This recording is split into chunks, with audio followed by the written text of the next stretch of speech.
ফয়সাল যদি ফেল করতো তাহলে দ্বিতীয় জন এসে হত্যা করতো। 7জন 8জন আসামিকে এখন পর্যন্ত গ্রেপ্তারই করে নাই যারা মূল হত্যার সাথে জড়িত। অনেক প্রশ্নের জবাব আমরা এই চার্জশিটে পাই নাই।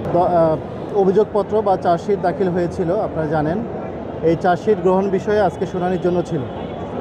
আমরা এজাহারকারী পক্ষে আইনজীবী নিযুক্ত হয়ে আজকে নারাজি দরখাস্ত দিয়েছি অধিকতর তদন্তের দাবিতে।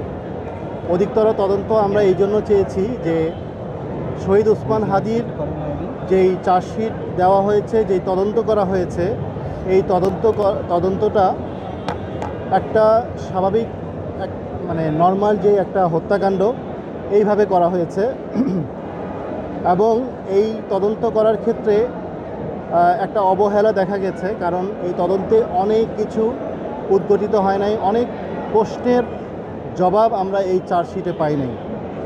এর মধ্যে অন্যতম হলো শহীদ ওসমান হাদির হত্যার পেছনে 3 সেট ক্রিমিনাল বা অপরাধী কাজ করেছে।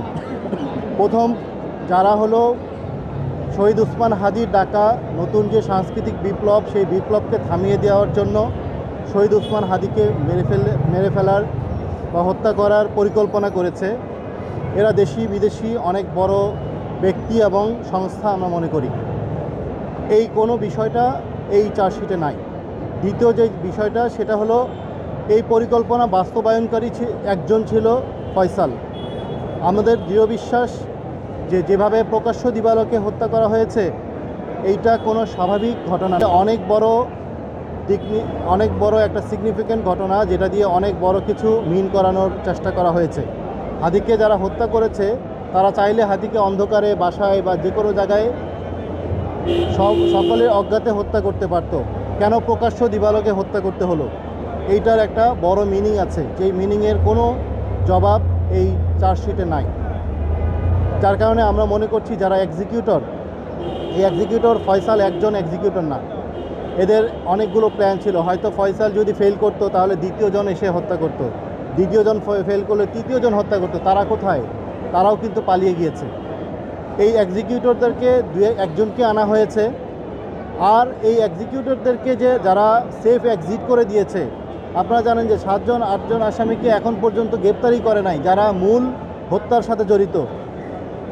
যাদেরকে গ্রেপ্তার করা হয়েছে তারা শুধুমাত্র তাদেরকে পলায়নের জন্য সহায়তা করেছে। এই পলায়নের সহায়তার সাথে এদের সম্পর্ক কি, এইটা চার্জশিটে এর কোনো জবাব নাই। তাহলে কেন তারা হাদির হত্যাকারীকে দেশ থেকে পালিয়ে যেতে অথবা দেশে গোপন রাখতে সহযোগিতা করলো? এদের সাথে এদের আগে থেকে কি সম্পর্ক, কোনো কিছু এই চার্জশিটে উল্লেখিত নাই। যে ফয়সাল তার ব্যাংক অ্যাকাউন্টে অনেক টাকা লেনদেন হয়েছে, এগুলি কোন সোর্স থেকে এসেছে তার কোনো উল্লেখই নাই। শুধু তার চেক বই এখানে জব্দ করা হয়েছে। এটা দিয়ে কি মিন করে যে এই তদন্তে প্রচণ্ড রকমের অবহেলা ছিল।